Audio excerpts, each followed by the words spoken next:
Good evening, everyone. I'm Linsey Davis. Welcome to a special half hour of Prime.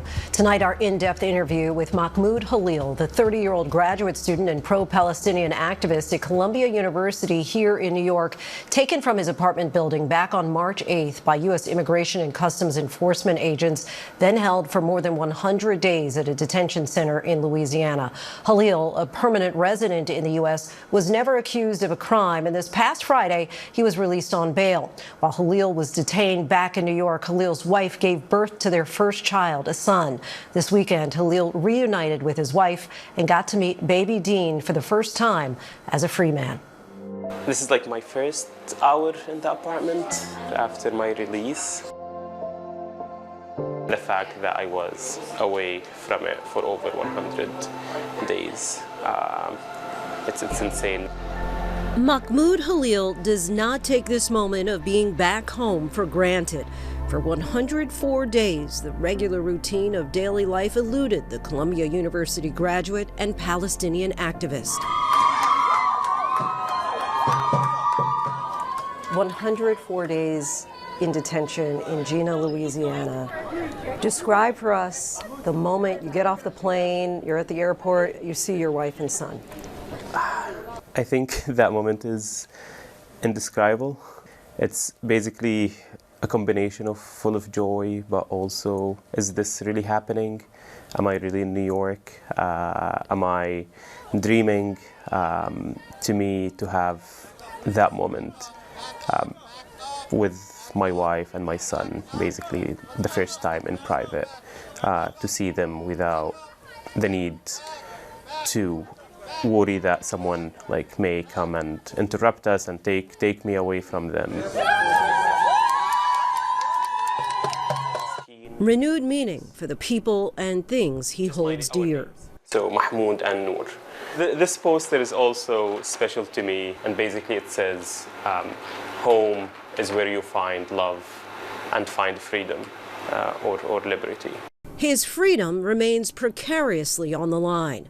Khalil was the first high-profile arrest under President Trump's crackdown on students who joined campus protests opposing Israel's war in Gaza. But he says he never lost faith that he would one day return to his New York apartment. Actually, that was the first thing I did when I came here. I looked at it; it's dead, so I watered it. But it's the new life in this apartment that's the biggest adjustment by far. I'm still getting used to holding him, so hopefully. Give us a sense of what that first night was like with your 2-month-old son. I couldn't sleep, to be honest, yesterday, for the most part, just looking at him, being with him. Being with his son has been an impossibility until now. 1 month before his son Dean's birth, Khalil was detained by ICE agents.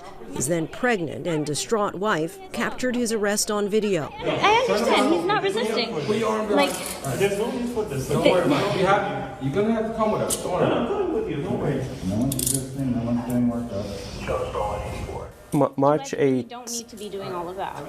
is the most difficult day that I've ever lived.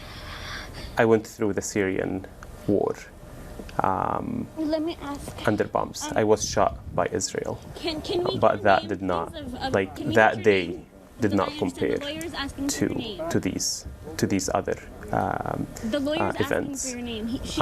He's saying they don't give their name. I felt like I was literally kidnapped. All the know your rights that I have indulged myself into felt like nothing. Can you please specify at what that agency moment, is taking him, please? ICE made it clear that you have no rights They're whatsoever. not talking to me. I don't know. I kept asking I want to see an arrest warrant. You told me that your visa, your student visa, was canceled. I don't have a visa. It's that combination of events threatening Noor of arrest, that they would arrest her. She was 8 months pregnant, taking me in unmarked car. They were plain clothes. I was like, are they ICE or someone else? So absolutely it was, March 8th was the most difficult day in my life. His arrest sparked outrage. What did they tell you? They were taking you? Did they say? They didn't tell you anything. It's just like, come with us. You don't know what's going to happen next. You don't know what you're being charged with. I spent 5 hours just thinking about what's possibly I'm being charged with, because they wouldn't tell you. They wouldn't tell me or let me call my lawyers. I told them I want to call my lawyer. They wouldn't. And they would just expect you to follow orders, like come to this room, sign this paper, go back. Now you're being transported. They don't tell you where you're being transported to. You get on a plane, yeah, and you don't know you're going to Louisiana. So the moment I knew that I was going to Louisiana was when we were boarding the plane. That was the moment I knew that I was going to Louisiana, because they wouldn't tell me anything. And when I was in transport, I can see the signs and it says JFK. At that point, I felt that I'm now being deported out of the country. And when you ask them, they don't answer you anything. No matter what the treatment is, and I keep saying this, even if it were a 5-star hotel, it's still detention. You still cannot see your family. You're still surveilled 24/7. And in that particular facility, you sleep with the light on all the time. You have zero privacy, sharing a room with 70 other men. The food is horrible. And you basically don't have any rights. The 30-year-old green card holder, a lawful permanent resident, spent 3 months in custody in Gina, Louisiana. Do you have your green card back? Yeah, I do. It's in my pocket.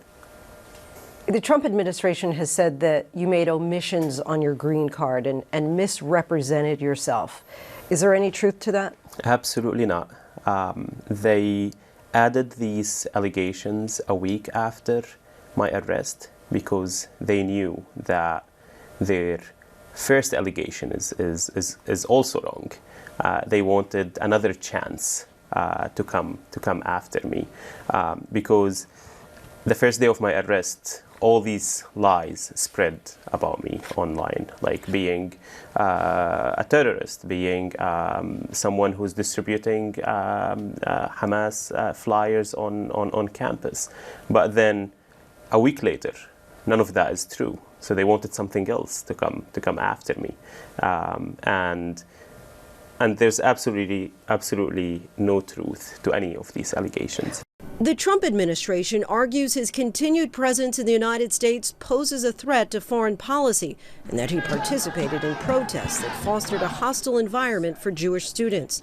Khalil has not been charged with any crimes. The White House has said that you distributed pro-Hamas flyers. Secretary Rubio said that you created an environment of harassment toward Jewish students. President Trump said, we got to get him the hell out of our country. Why do you think that you are perceived as such a threat? Because I represent a movement that goes against what this administration is trying to do. They try to portray me as a violent person. They try to portray me as a terrorist, as some lunatic, but not presenting any evidence, not presenting any shred of credibility to their claims. They were not allowing me to speak and like to tell my story. They were not depending on any evidence, and that they wanted to do this is just to threaten. To make an example out of me, to show people that this is what we would do, and for them, Mahmoud Khalil is a perfect target to suppress dissent. He's Palestinian. His name is Mahmoud. He's an Arab, and you check all these three, then you can say he's an anti-Semite. because I was advocating for the right of the Palestinian people. Our thanks for that conversation. When we come back, he may be home, but his legal fight is far from over. Mahmoud Khalil talks to us about his worries, not only for his safety, but the safety of his family. We'll be right back.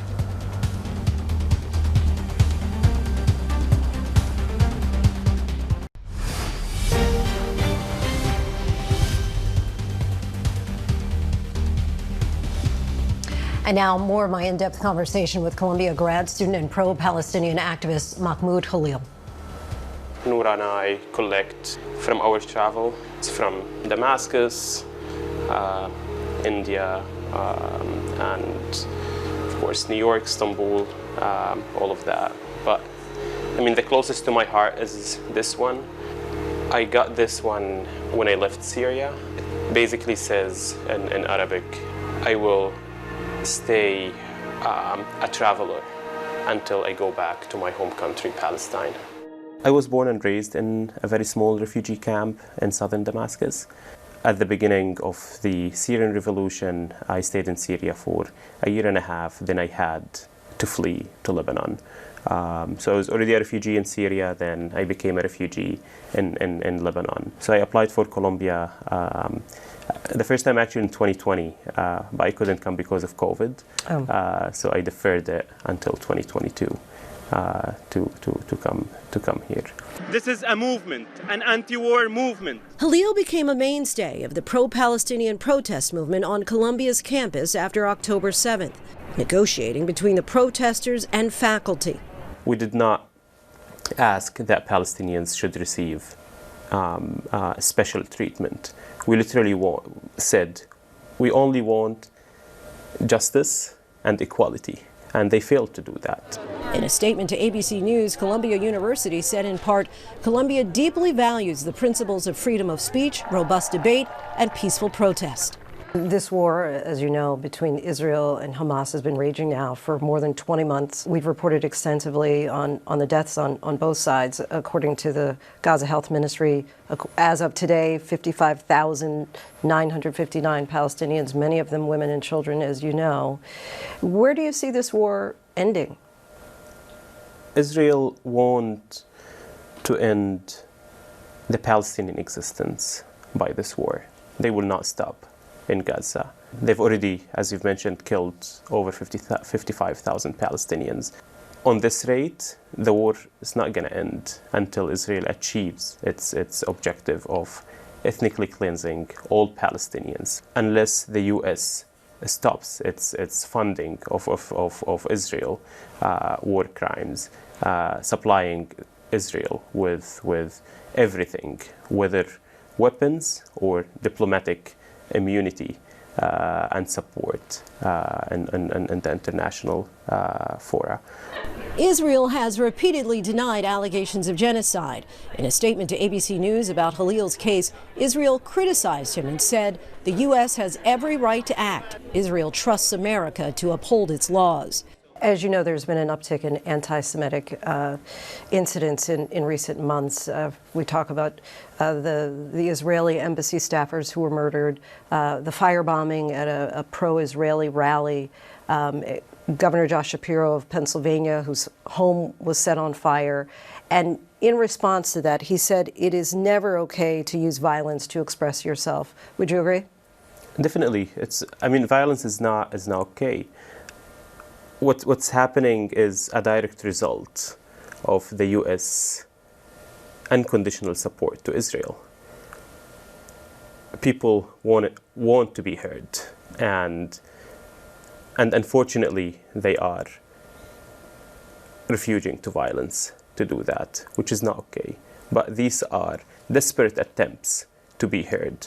Anti-Semitism is not okay. It shouldn't be okay. Any form of hatred, any form of racism should not be okay. So there is no place, you would say, for anti-Semitism in the pro-Palestinian movement? There's no. I've already said that multiple times. There's no place for any form of racism, including anti-blackness, anti-Semitism in the Palestine movement. The Jewish students and people in general are integral. In the United States, are an integral part of the Palestinian movement. What's actually undermining the interests in combating anti-Semitism, that allegation that I am charged with, according to the Rubio determination, is, again, the U.S. or this administration unconditional support to Israel. As a result of his time in immigration detention, Khalil is now fighting for the immigrants being detained in the U.S., many of whom he believes are being detained unlawfully. There are 1,200 men in the Jina detention center who shouldn't be there. In detention, seeing inmates cry is a normal thing. Like, you see a 45-year-old man crying on his bunk. That's a normal thing, because a lot of them, they lost hope, and they are just waiting for their fate to be decided by ICE agents who don't care about them. What's next for you? Legal obstacles that you now have to deal with? It's a very, very long fight. I can be detained next week if the government prevails on appeal, which they will not. There's two proceedings: immigration, federal, very complicated. It may take years. What I will focus on is continuing to advocate for Palestinians. I want to rebuild my life with my family, to spend time that would may compensate for the precious time that was taken from me during these 100 days. At the same time, a federal judge ordered his release. An immigration judge in Jena, Louisiana, denied Khalil's asylum petition and found him removable on a second set of charges. In a statement to ABC News, the DHS said in part, the Trump administration acted well within its statutory and constitutional authority to detain Khalil. If you were to sit down and have a conversation with President Trump, what would you say? My main message is that he vowed that he would set the Palestinian movement in this country 20 years back during his campaign. But what he did to me actually advanced the cause of Palestinian liberation for many years. My message to Trump is to stop dividing this country and the American people.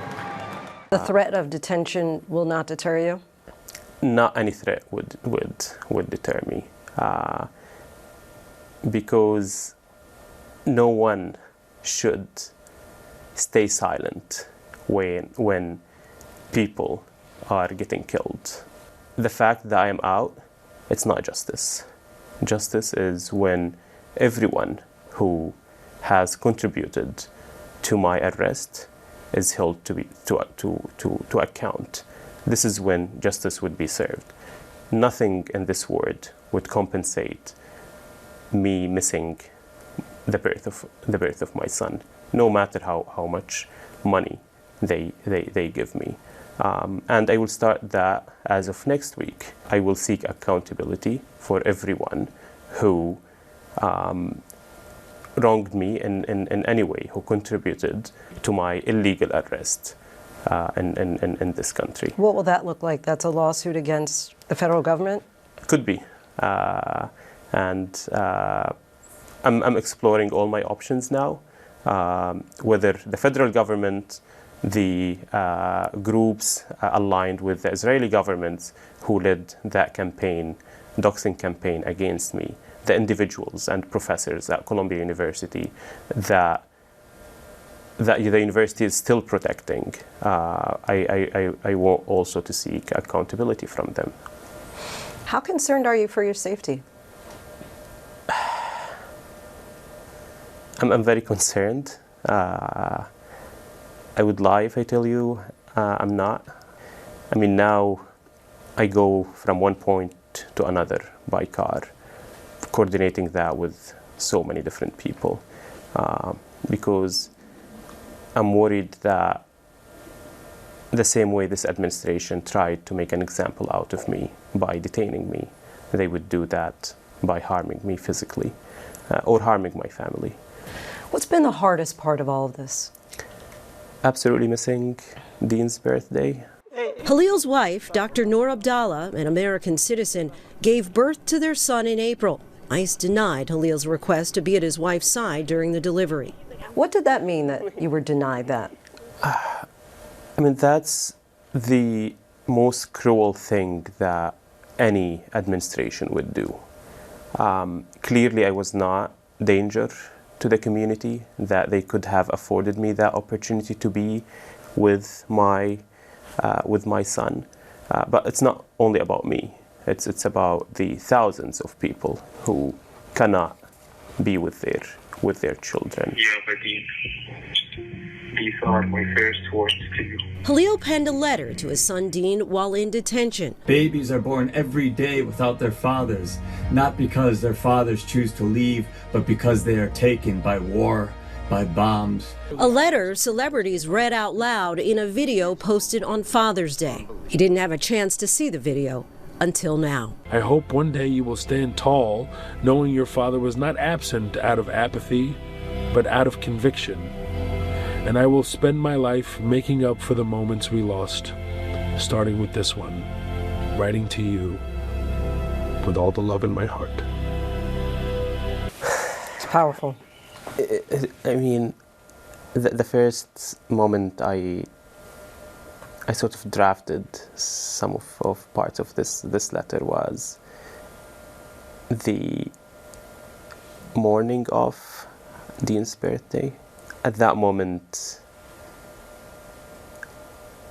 I felt lost of words, lost of humanity, that I listened to the birth of my son on the phone, just trying to imagine what's happening. Is he okay? What does he look like? I don't think there's any words to express that loss.